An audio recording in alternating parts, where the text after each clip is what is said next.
Telebuzz brings to you some shocking updates on the show Ek Shringar Swabhiman. In the upcoming episode, we will see that Naina finds out about Karan's skin allergy, which he has since childhood. She also realizes that because of the skin allergy, Karan never allowed Naina to come close to him. Check out the exclusive interview of Karan and let us see what he has to say about this. Finally, Karan की जो बीमारी थी वो बाहर आई गई है, तो अब जो सबसे दुखती नस है करण की, उस पर बार बार बात चल रही है, तो ऑब्वियसली करण आज थोड़ा इमोशनल हो गया।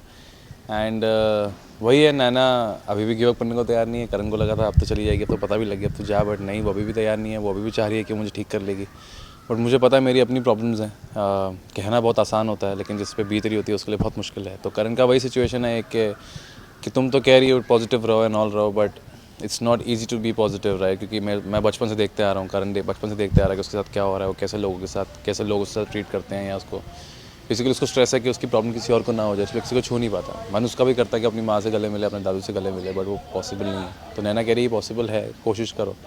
बट वही वाली बात है कि नैना भी अपनी तरफ से बहुत पॉजिटिवली ट्राई कर रही है। ऑब्वियसली ऐसी पॉजिटिविटी के साथ ही शुरुआत होती है, बट करण का अपना एक है कि मैं बचपन से जो देखते आ रहा हूँ वो नहीं हो सकता। तो ये एक बेसिकली दोनों के बीच में कन्वर्सेशन, जिसमें थोड़ा सा इमोशनल नैना भी हो गई, करण भी हो गया।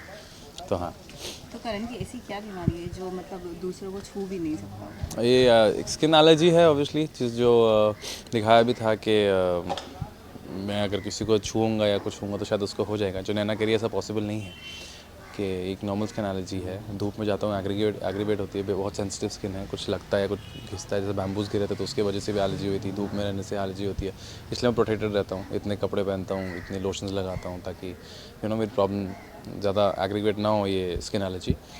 तो हाँ, तो यही है कि अब मैं इसलिए चक्कर में लोगों को छूता नहीं हूँ कि मुझे स्ट्रेस रहता है कि किसी और को ना हो जाए मेरी एलर्जी, इसलिए मैं उनके साथ रूड बिहेवियर करता हूँ ताकि मुझसे दूरी रहे। तो करण का भी क्या फील हो रहा है कि नैना बिल्कुल गिव अप करने को तैयार नहीं है, तो भी साथ चलने को तैयार है करण? हाँ, वही प्रॉब्लम है। करण परेशान है यार, क्या है यार, कैसी लड़की है, मतलब ढीठ है तो जाने को तैयार ही नहीं है, बट वो मेरे भले के लिए कर रही है। तो देखते हैं आगे कैसे क्या होता है, नैना कुछ तो करेगी। काफ़ी क्यूट कॉन्वर्जेशन आजकल आपके और नैना के बीच में चल रही है। पहले आप नैना को सॉरी बोल रहे थे, आज नैना आपको सॉरी बोल रही है, तो काफ़ी क्यूट सा कनेक्शन दिख रहा है आजकल आप लोग के। हाँ, यही होता है मेरे ख्याल से, रियल लाइफ में भी यही होता है बेसिकली। जब आपके पास कोई होता है तो आप शायद उसको इतनी इंपॉर्टेंस देते नहीं हो, जब वो जा रही होती है, जा रहा होता है, तो शायद आपको रियलाइज़ होता है और नहीं यार। तो नैना अभी तक मेरे को इतना भाव दे रही थी, मैंने उसको बोला दूर रहे। जब वो एक्चुअली दूर रही तो मुझे रियलाइज़ हुआ, रहे नहीं यार, कोई तो था जो मेरा ध्यान दे रहा था। तो अब मैं गया उसके बाद, और मैंने थोड़ा गलत भी किया, उसको झूठ बोल के, मैंने कुछ ज़्यादा ही झूठ बोल दिया था। वो जो एक गर्लफ्रेंड का ट्रैक ले आता रास्ते बीच में मैं, तो हाँ, काफ़ी गलत किया। तो गिल्ट तो है मेरे अंदर, और वो मुझे पता नैना बुरी नहीं है, वो बहुत अच्छी लड़की है, तो मैं उसके साथ गलत क्यों करूँ। तो उसी गिल्ट में मैं उसको अब मनाने की कोशिश में हूँ। एंड फिर उसने भी कुछ ऐसा कर दिया कि अब मैं वापस से नाराज़ हूँ। तो यही चलते जा रहा है हमारे बीच में। बट हाँ, मज़ेदार सीन्स है, मज़ा आ रहा है, नोक झोंक है। So guys, what do you think will happen next? Share your thoughts in the comment section below and let us know. Hit the like button for the video and subscribe to Telebuzz for more daily television updates.